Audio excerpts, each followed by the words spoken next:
A lot of people that bullshit and act like they know what they're doing, they don't. You need to be going to the gym all the time, obviously. I don't think they're as efficient or as effective with the time. Yeah, which means the weight wasn't heavy enough. Because you're on the right path with that guidance of someone who's been there. You need to be within 4 reps of that. It's more of a mindset thing. You're going all the way to the gym, you're paying for the gym, make it as efficient as you can. If you want to fix your life today or have access to my free self-improvement guide, all links will be down below. Talk to me more about, you know, we're gonna kind of touch upon like diet and fitness in terms of like the correct form and everything. How important is that to you? You know, what mistakes or have you seen like a lot of people do in the gym? I can talk about mistakes. So there's like general principles for, basically I'm pretty sure everyone wants to like be in good shape. They want to build muscle, lose fat. So if we focus on building muscle and people lifting weights, some of the mistakes I see is they don't lift close to failure. So basically there's this concept with weight training, is that if you want to build muscle, you need to be within at least 5 reps or 4 reps to failure. So that point where you can't lift the weight anymore, that's failure, and you need to be within 4 reps of that. But people, they won't do that. Like, they'll lift the weight and they've still got more than that, which means the weight wasn't heavy enough, and therefore they're not building as much muscle as they could be. Like they kind of have a sweat. It was kind of difficult, but they still could. It's like, you know, that concept as well. That's something that resonates with me a lot, especially over the like last 1.5 years, because I realized it as well, innit? Like I can do it, cool, and I'm like, okay, I feel alright. I could probably do a bit more, but that extra push is what you're trying to say. Is like kind of what gets you the proper gains. Like when your muscles physically can't like.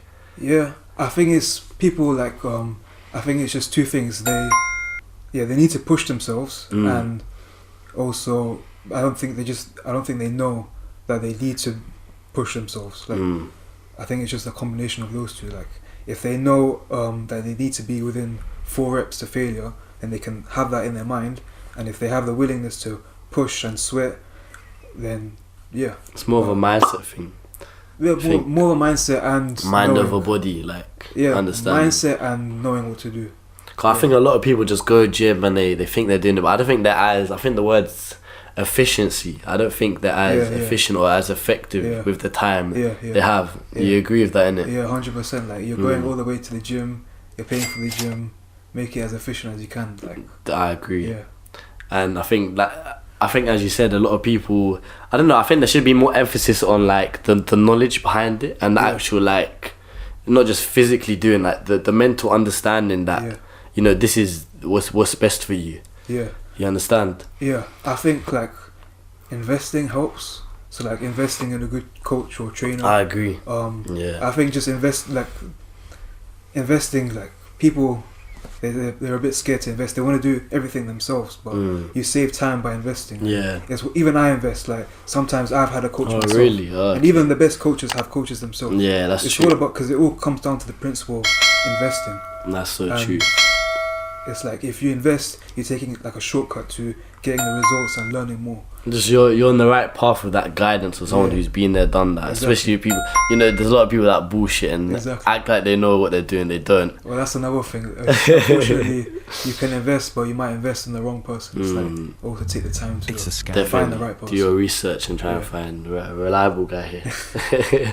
Get him. But I completely agree. I think you know, I think that the knowledge is really important. Going back to the mistakes people make in the gym. So if we go back to that, the concept of training to failure, the reason why you need to be within at least like 5 or 4 reps to failure, you know how you got different types of muscle fibers. Like, I don't know if you've heard of it, slow twitch, fast twitch.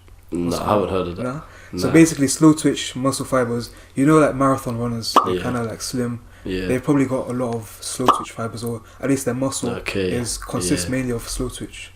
And obviously on the other hand, you got sprinters, they got fast twitch muscle fibers. And it's like in a category, there's like type 1 muscle fibers, which is the slow twitch. Then you get onto the more fast side, which is type 2A, type 2B, that's even faster, and type 2X, which is like the most fast, powerful twitch muscle.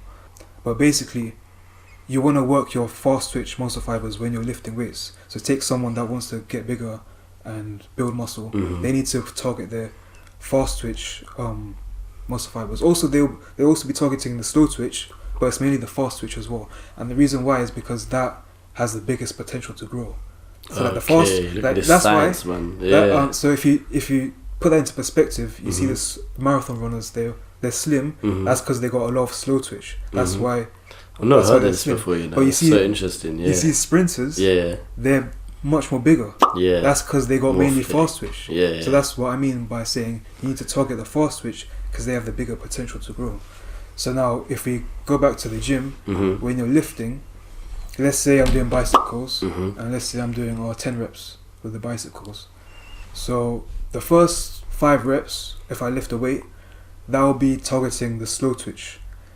And then when you get past that 5th rep or 6th rep, or maybe 7th rep, depends on the weight and exercise. So when it starts getting difficult. Then it starts getting difficult, and that's because your slow twitch fibers are fatiguing. So now your fast twitch fibers have to take over. Okay. And so now they're being worked during those last few reps. And like we said, we need to work those fibers because they have the bigger potential to grow. So that's why you need to be within a few reps. So it like switches it on and like kind of activates it in a way where where because you're working the fast switch now. They can grow more in it, so that's how you can put on more muscle. Yeah, exactly. Your brain is like saying our slow twitch fibers are fatigued, we need to switch on the fast twitch fibers, and that happens during the last few reps, like 4 reps. Okay. So it's the 6th rep, 7th rep, when I really start to grind, and the 10th rep, when I can't do it anymore, that's when I'm working the fast twitch fibers, and those are the reps that really count. Okay. So when you say really count, that's like how you put on. That's the difference between someone who just goes to the gym and does whatever, and someone that gets proper results. Yeah, who just has like 5 reps in the tank, but they stop there. And that's what a lot of people. That's what I see a lot of people do. Whether you lift 4 or 3 or 2 depends on the situation and where you are in terms of training. Like lifting 1 rep to failure or going to failure is more fatiguing than lifting 4 reps to failure, obviously. So you want to be mindful of that. You don't want to do that all the time because you'll get fatigued, and then you need to be going to the gym all the time, obviously. But if you're constantly fatigued, then you're gonna burn out soon. So you need to start maybe within 4 reps to failure. As the weeks go on, maybe go 3 reps to failure, 2 reps to failure, then 1 rep to failure, and then maybe take a break from the gym, just lift some light weights, and then go again. So that's one thing. If you want to fix your life today or have access to my free self-improvement guide, all links will be down below.